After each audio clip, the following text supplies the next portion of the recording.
Vamos abrir nossas Bíblias, Lucas capítulo 12.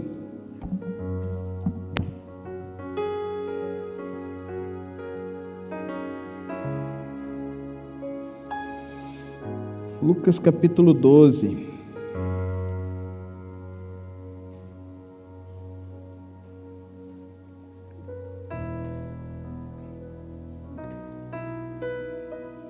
A partir do verso 35. Estejam prontos para servir e conservem acesas as suas candeias, como aqueles que esperam o seu Senhor voltar de um banquete de casamento, para que quando ele chegar e bater, possam abrir-lhe a porta imediatamente. Felizes os servos cujo Senhor os encontrar vigiando quando voltar. Eu lhes afirmo que ele se vestirá para servir, fará que se reclinem à mesa e virá servi-los. Mesmo que ele chegue de noite ou de madrugada, felizes os servos que o Senhor encontrar preparados. Entendam, porém, isto: se o dono da casa soubesse a que hora viria o ladrão, não permitiria que a sua casa fosse arrombada. Estejam também vocês preparados, porque o Filho do Homem virá numa hora em que não esperam. Pedro perguntou: Senhor, está contando esta parábola para nós ou para os outros? O Senhor respondeu: Quem é, pois, o administrador fiel e sensato, a quem seu Senhor encarrega dos seus servos para lhes dar sua porção de alimento no tempo devido? Felizes o servo a quem o seu Senhor encontrar fazendo assim quando voltar. Garanto-lhes que ele o encarregará de todos os seus bens. Mas suponha que esse servo diga a si mesmo: meu senhor se demora a voltar. E então comece a beber, a bater nos servos e nas servas, a comer, a beber e a embriagar-se. O senhor daquele servo virá num dia em que ele não espera, e numa hora que não sabe, e o punirá severamente, e lhe dará um lugar com os infiéis. Aquele servo que conhece a vontade de seu senhor e não prepara o que ele deseja, nem o realiza, receberá muitos açoites. Mas aquele que não a conhece e pratica coisas merecedoras de castigo, receberá poucos açoites.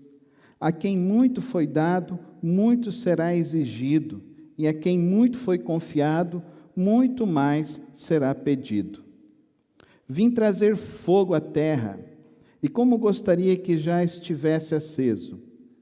Mas tenho que passar por um batismo, e como estou angustiado até que ele se realize.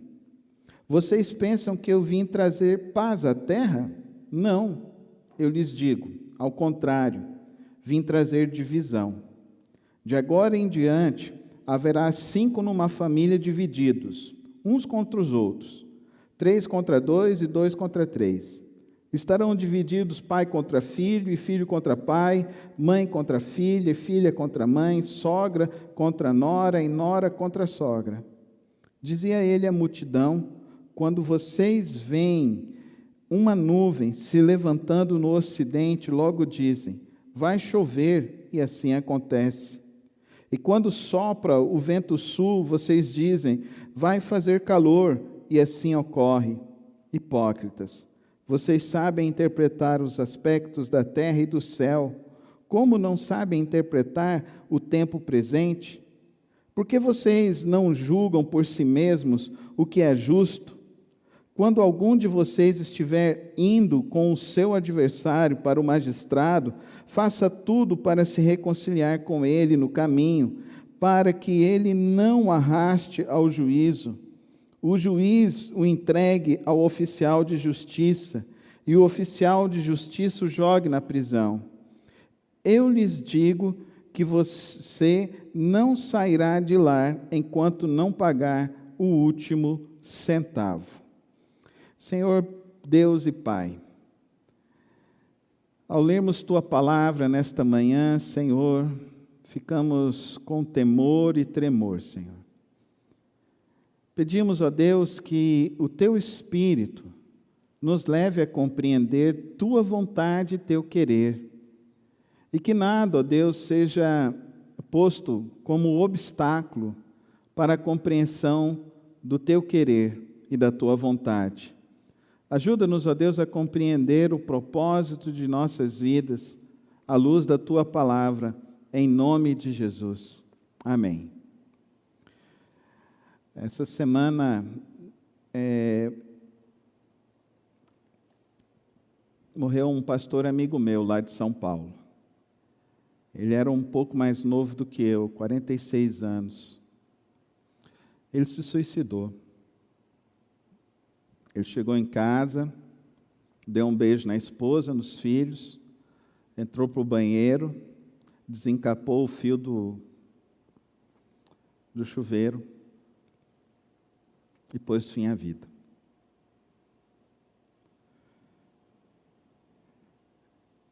Queridos, tem muitas pessoas que me perguntam: Cristo está voltando? Está. A cada momento Cristo volta. Você não é dono da sua vida. E é ignorância acharmos que somos donos de nossas próprias vidas. Nós não somos donos do tempo. Nós não sabemos a hora. Como aqui está dizendo, ninguém sabe essa hora. Um dia eu estava dando esse estudo bíblico sobre o Apocalipse e a pessoa virou e falou para mim assim: pastor, e o arrebatamento? Quando vai ser? O arrebatamento está acontecendo hoje, nesse exato momento. Alguns estão vendo a face de Cristo, chamando: vinde benditos do meu Pai. E outros estão sendo condenados pelas suas vidas, vivendo displicentemente sem Deus.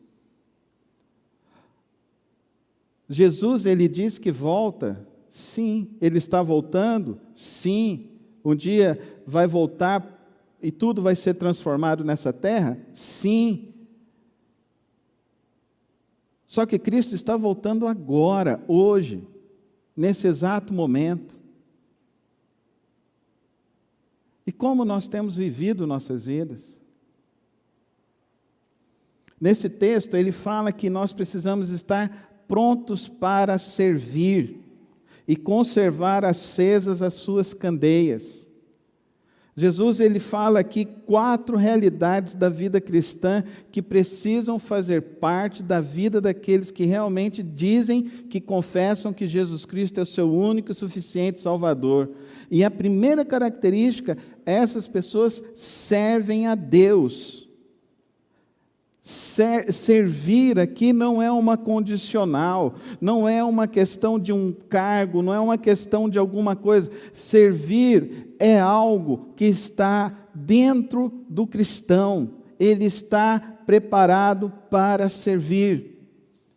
As metáforas que ele usa, ele está preparado para servir uma mesa, ele está preparado para limpar as pessoas que vão se servir naquele dia. Ele está preparado de manhã, de tarde, de noite, de madrugada. Ele está preparado para servir a qualquer momento, a qualquer instante da sua vida. Será que nós estamos realmente vivendo com essa disposição de servir a Deus assim? Será que nós estamos realmente assim? Os discípulos, então, eles fazem um mecanismo de justificativa, onde eles falam: Senhor, o Senhor está falando isso para nós, ou o Senhor está falando para os fariseus e os religiosos que estão ao nosso redor? E Jesus responde para ele contando ainda uma outra parábola. Ele diz de um administrador que cumpre o que está fazendo de maneira correta.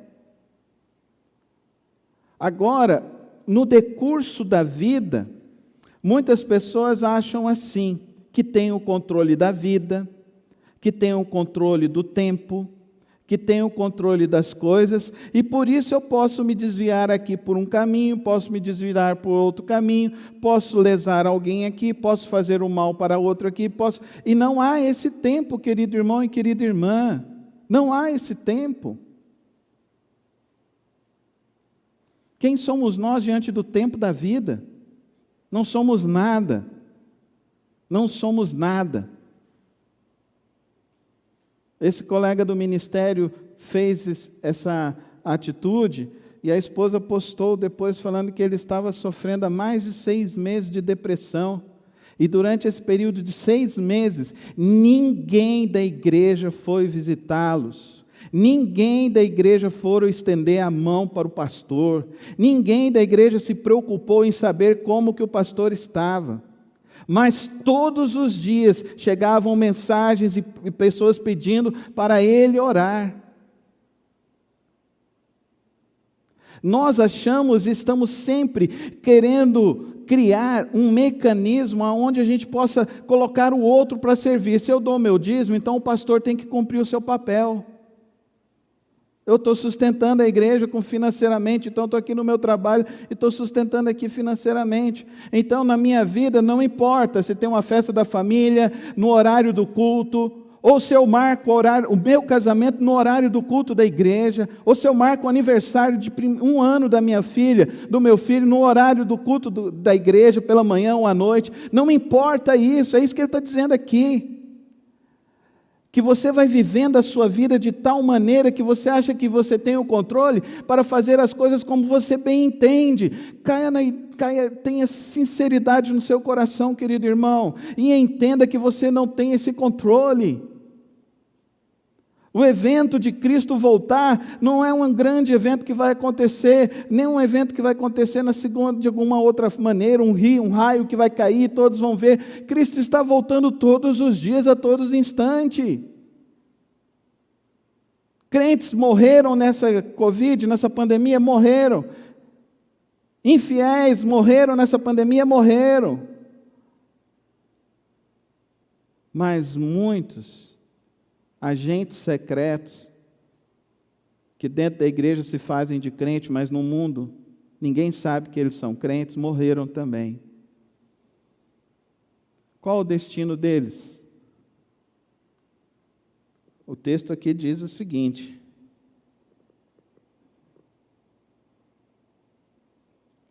aquele servo que conhece a vontade do seu Senhor e não prepara o que ele deseja, nem o realiza, receberá muitos açoites.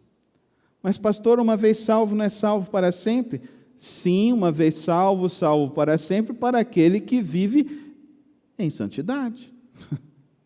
Aquele que vive na vontade de Deus. Aquele que o seu prazer está na lei do Senhor e nela medita de dia e de noite. Aquele que entende que o melhor para fazer é viver para o Senhor e não para as coisas deste mundo. Aquele que entende que morreu para este mundo e que, portanto, essas coisas aqui são todas efêmeras e o mais importante, ele está aqui na terra para ajudar as pessoas, para fazer o bem, para propagar o Evangelho, para fazer com que esse Evangelho chegue às outras vidas. Então o texto nos desafia o que, queridos irmãos? A estarmos prontos para servir. Conservem acesas as suas candeias. Servir não é uma opção. Servir não é uma opção. Servir é a realidade da vida cristã. Essa é a realidade da vida cristã.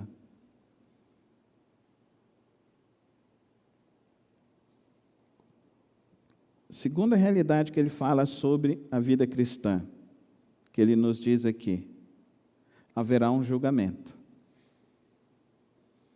Mas o julgamento não é se aceitou a Cristo ou não aceitou a Cristo. Não, haverá um julgamento, querido irmão.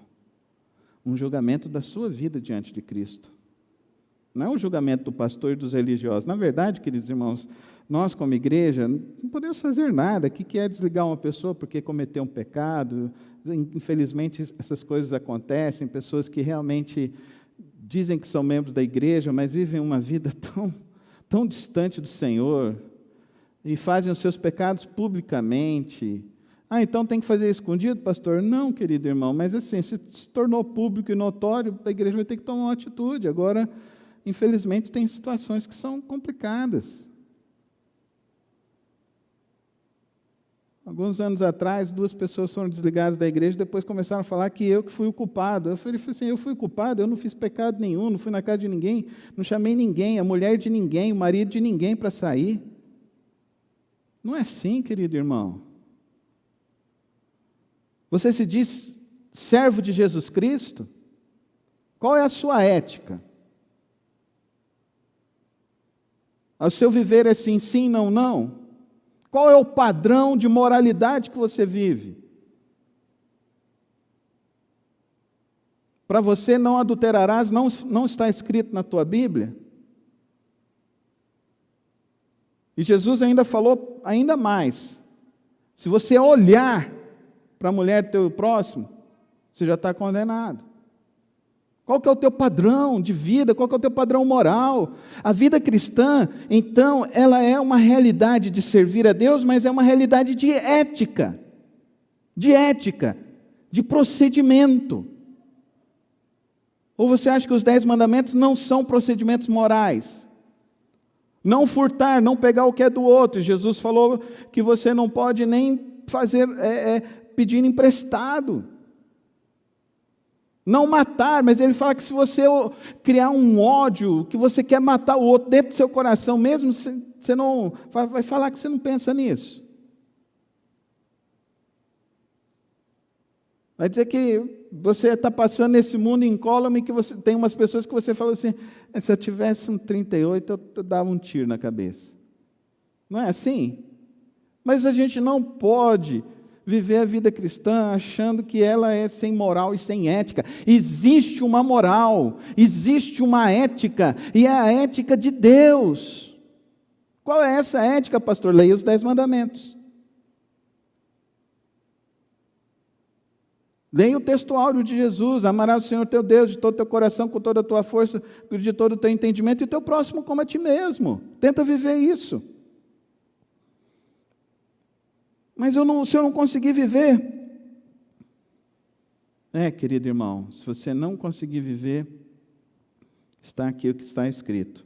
Aquele servo que conhece a vontade de seu Senhor e não prepara o que ele deseja, nem o realiza, receberá muitos açoites. O que ele quer dizer com isso, pastor? Não sei, mas eu não quero estar lá presente. Quero te falar com todo o meu coração. Então, por isso eu me esforço, como o apóstolo Paulo diz, eu esmurro meu corpo todos os dias, para que assim eu possa atingir a santificação do Senhor, meu Deus. Eu esmurro meu corpo todos os dias, para que assim eu possa viver uma vida mais santa, com um falar mais santo, com uma atitude mais santa, uma atitude em que não haja recriminação nem para os de fora e principalmente para os de dentro, que são da minha casa e da minha família.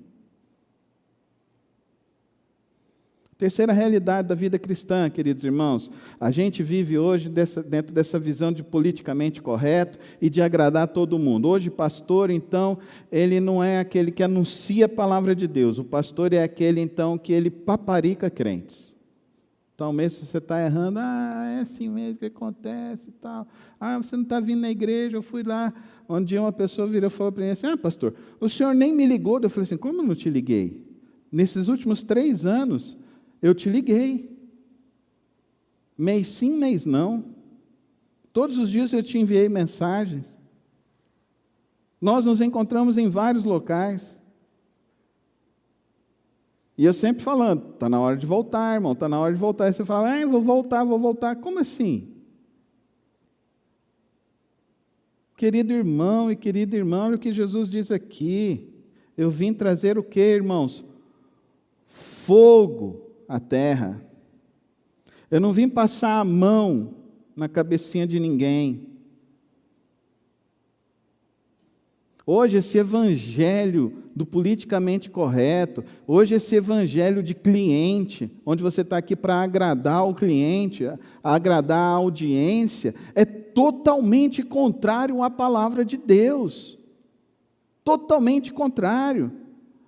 Eu vejo um monte de gente que gosta aí desses pastores agora, esses pastores que eles chamam agora pastor coach. Eu já fui até chamado de pastor coach, viu, Lorena? Eu sou coach mesmo, fiz a formação de coach, sou coach profissional, eu tenho um master em coach, mas eu não sou coach no púlpito. No púlpito eu sou bíblico. Mas no meu trato com as pessoas eu tento viver, e na minha forma de liderança eu tento ajudar as pessoas dessa maneira. Mas, se você ouvir um pregador, quero te dar essa orientação. Se você ouvir um pregador, mensagens ou pregações, por 3 vezes, e ele não falar de arrependimento, esse homem não é de Deus. Isso é um espírito de engano. Deu para entender? A minha escola é com o príncipe dos pregadores, Charles Spurgeon. A minha escola é com Dwight Moody, com Charles Finney. É com esses homens. A minha escola é com Russell Shedd, que nos 4 anos que eu tive o privilégio de ter aula com ele, não houve um dia que eu não pensei, eu não sou crente e preciso me arrepender do Senhor Jesus. Nunca vi o Shedd falar, hoje isso aqui é sermão de conforto, como muita gente pede para a gente fazer, sermão de conforto. Não, sermão de conforto é a verdade. E a palavra de Deus, João diz, conhecereis a verdade e a verdade vos libertará. E conhecer a verdade é o que ninguém quer hoje. A gente quer viver na sociedade da maquiagem, na sociedade da fantasia, a gente quer viver na sociedade do faz de conta. E o Evangelho não é isso. O Evangelho é uma verdade profunda. Ele veio trazer fogo. E ele diz aqui, que como gostaria que já estivesse aceso.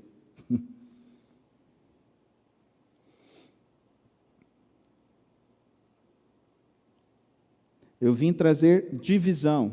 O que é isso que ele está querendo dizer, irmãos? Ele está querendo dizer o seguinte, que quando você começar a viver o Evangelho de Cristo Jesus, quando você começar a viver a ética do reino de Deus, quando você começar a viver a moralidade do reino de Deus, quem vive neste mundo não suporta a luz. Quem está nas trevas não suporta a luz. Por isso que a perseguição hoje é justamente por você falar a verdade. Então se cria-se essas coisas de fake news e de um monte de outras coisas, de politicamente correto, justamente para impedir de anunciar a verdade. A verdade. E a verdade, queridos irmãos, é que ele diz assim, vocês pensam que eu vim trazer paz à terra? Não, ao contrário, eu vim trazer divisão. Que divisão é essa? Entre os que são de Deus e os que não são de Deus. Entre os que são os cordeiros de Deus e os que são os falsos cordeiros de Deus. Entre o joio e o trigo. Dá para você perceber a divisão? Então, nem todos vão para o céu, isso é claro. O inferno existe, é uma realidade. O senhor já esteve lá? Não, não estive e não quero que ninguém vá para lá. Mas se a palavra de Deus diz, e eu creio que a palavra de Deus é verdade, então eu creio que o inferno é uma realidade. É simples assim. Se eu creio em Jesus Cristo, então eu creio em tudo que Ele disse. Ele disse que existe um local onde as pessoas vão arder em fogo. Eu não quero que as pessoas vá para lá. Eu não quero ir para lá. Eu quero me esforçar para viver como cidadão do céu. E esse é o nosso desafio. Como cidadão do céu. Como cidadão de Cristo. Olha o que aconteceu na vida de Sansão. Por ter simplesmente amolecido o coração para uma mulher. Trouxe destruição para a vida dele. Trouxe destruição para uma nação. Olha o que aconteceu na vida de Davi. A destruição que ele trouxe para a casa dele, para a família dele, a tal ponto de o filho dele mais velho o perseguir depois, querendo matá-lo. Depois ele ficar sabendo que o filho foi assassinado pelo melhor pelo amigo mais próximo dele.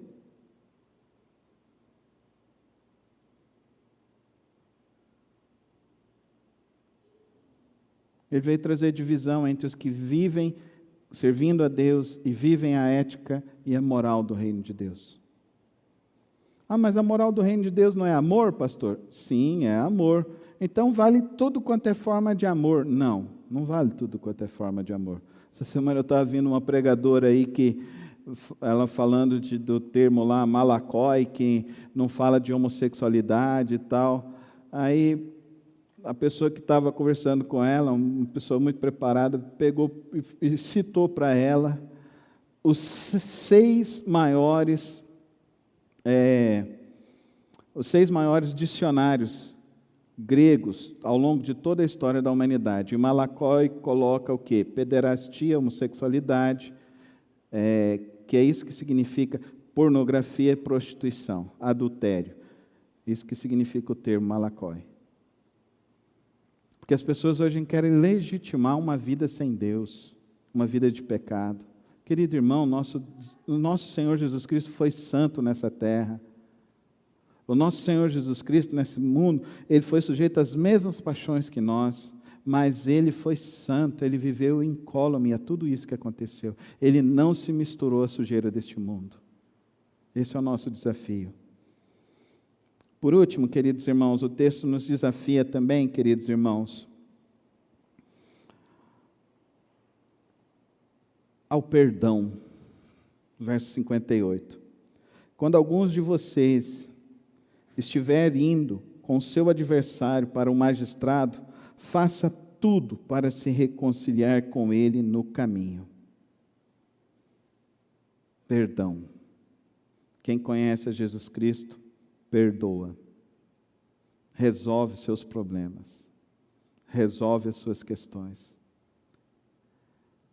Perdoar, queridos irmãos, aqui ele está dizendo o seguinte, que você precisa entender que você não é cidadão deste mundo, você precisa ser cidadão do céu, cidadão do reino de Deus, cidadão que vive pelo reino de Deus.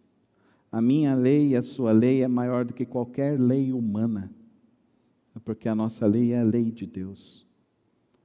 Os nossos princípios são maiores do que qualquer princípio humano, porque os nossos princípios vêm do trono da graça de Deus. Os princípios da palavra de Deus são eternos e não têm fim. Eles não cessam em nenhum momento da história, e eles continuarão sendo válidos. Faça de tudo para se reconciliar com Ele no caminho. Faça de tudo. Mas ele me fez mal, me traiu, falou mal de mim, me passou a perna, roubou meu dinheiro. Não sei o que a pessoa te fez, mas faça de tudo. Faça de tudo. Não por amor a Ele, mas por amor a Cristo. Pelo que Cristo fez por você na cruz do Calvário. Pelo batismo que Cristo passou na terra. Qual foi o batismo de Cristo na terra? Foi a cruz do Calvário. Foi a morte. Foi o sofrimento pelos nossos pecados, pelas nossas culpas. Quero terminar essa mensagem lembrando do grande poeta Sérgio Pimenta. Vida com Deus é luta, irmão. É ter que remar contra a maré. Que nós, nesta manhã, possamos refletir sobre a qualidade da nossa vida, de como estamos servindo a Deus, de como estamos trabalhando na obra do Senhor. Que nós mantenhamos a nossa fé, o nosso serviço e a nossa esperança sempre cheios da presença do Senhor. Por isso, querido irmão, invista seu tempo em oração. É a oração e a leitura da palavra que vão te fortalecer nessa jornada. Mantenha-se firme na ética e na moral cristã. Não se contamine com a ideologia e as coisas desse tempo. Busque sempre viver. Qualquer coisa que você tiver dúvidas sobre o que você vai fazer, se deve ou não fazer, tenha sempre em mente. Êxodo capítulo 20, que é o que nós vamos ler amanhã, é a nossa leitura para a nossa devocional de amanhã. Êxodo capítulo 20, os 10 mandamentos. não fazer imagem, não se prostrar, não adorar qualquer outra coisa que não seja o Senhor. Não tomar o nome do nosso Deus em vão. Honrar o nosso pai e a nossa mãe. Não dizer mentira, o falso testemunho. Não adulterar, não matar, não roubar. Guardar o sábado, ter um dia que você se dedica único e exclusivamente para meditar na palavra do Senhor, um tempo específico no altar do Senhor. Qual é o nosso sábado, pastor? Não entra com essas perguntas, porque todos os dias precisam ser os seus dias na presença e no altar de Deus. O teu sábado é Jesus Cristo, porque Ele é o teu descanso. Se Jesus é o teu descanso, Ele diz que estará contigo todos os dias, então você pode ter o descanso para a tua vida e para a tua alma em Cristo Jesus. Então viva na ética e na moral de Cristo Jesus. Não tente viver este mundo numa fantasia.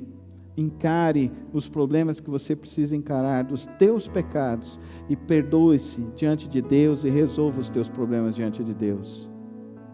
E eu quero te dizer uma coisa, se a pessoa não está a fim de andar no caminho do reino de Deus, querido irmão, se a pessoa não está a fim de andar com Cristo, não ande com essa pessoa, não ande com essa pessoa.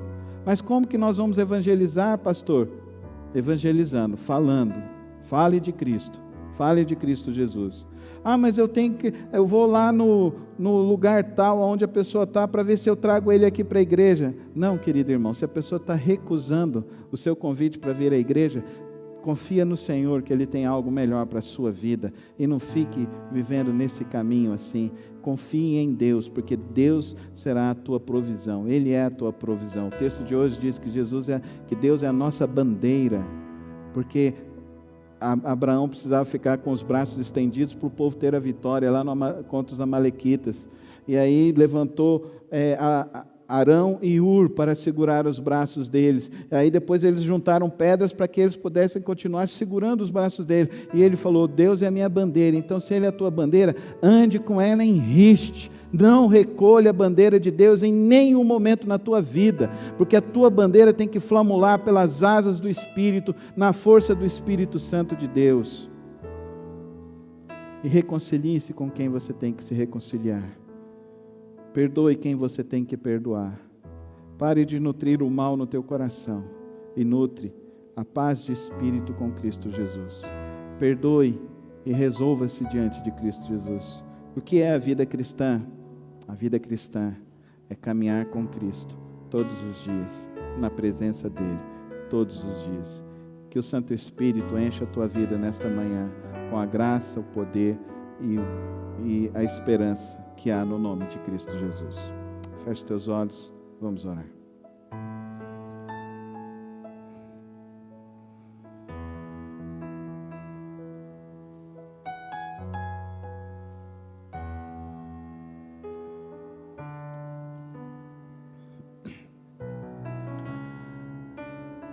Senhor, meu Deus, meu Pai, as nossas vidas são Tuas, porque, ó Deus, nós olhamos para o Teu Filho e buscamos a Ele a cada momento, a cada instante. As nossas vidas são Tuas, porque o Senhor, com o sangue do Teu Filho, perdoou as nossas culpas e os nossos pecados. As nossas vidas são Tuas, porque nós ouvimos a voz do Teu Espírito. E por isso, Pai Celeste, que o Teu Espírito nos leve a servir. Servir na Tua obra, servir no Teu reino.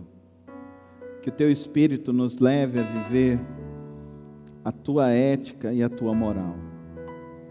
Que o Teu Espírito nos capacite a andar sempre na luz e nunca nos desviar para as trevas. Que o Teu Espírito nos leve e nos capacite a nos reconciliar e a perdoar todo o mal e todas as coisas que aconteceram. Porque nós ansiamos a volta do Teu Filho e queremos ser achados como preparados, não como pessoas que estão com as suas candeias apagadas, que são pegas em surpresas. Nós queremos estar preparados. Eu te peço, Santo Espírito de Deus, que hoje o Senhor toque nos corações, para que cada um entenda a realidade da santidade e da santificação em Tua presença. Guie-nos pela vereda da Tua justiça. Guie-nos pelo caminho do Teu querer, todos os dias de nossas vidas. Em nome de Jesus. Amém. Amém.